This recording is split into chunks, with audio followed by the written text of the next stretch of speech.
ഒരു കൂട്ടം ഭക്തർ. മൺചിരാതുകൾ കോർത്തിണക്കി തീർത്ത വിളക്കുമാലയാണ് ദൃശ്യവിസ്മയമാകുന്നത്.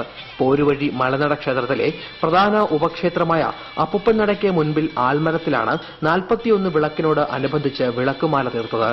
കമ്പി വളച്ച് ചെറിയ മൺചിരാതുകൾ വെച്ച് എണ്ണയൊഴിച്ച് തിരി കത്തിച്ച ശേഷം 40 അടി ഉയരത്തിലുള്ള ആൽമരത്തിൽ തൂക്കിയിടുകയാണ് ചെയ്യുന്നത്.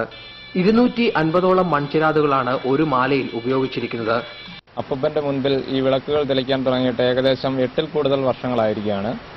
ഞങ്ങൾ ആദ്യമായി മരോട്ടിയുടെ കായ എടുത്തിട്ട് അത് മുറിച്ചാണ് ഇവിടെ ആദ്യ ദീപങ്ങൾ തെളിയിക്കാൻ തുടങ്ങിയിരിക്കുന്നത്. ഇപ്പോൾ ഏതാണ്ട് 3500-ൽ പരം ചട്ടികളിൽ ദിവസം ദീപം തെളിക്കുന്നുണ്ട്. ഭക്തജനങ്ങളുടെ വകയായാണ് ദീപങ്ങൾ തെളിയിക്കുന്നത്. വൈദ്യുതി ദീപാലങ്കാരങ്ങൾക്കിടയിൽ വ്യത്യസ്തമാവുകയാണ് പോരുവഴിയിലെ ഈ വിളക്കുമാല. രഞ്ജിത്ത് രാമചന്ദ്രൻ, ഏഷ്യാനെറ്റ് ന്യൂസ്, കൊല്ലം.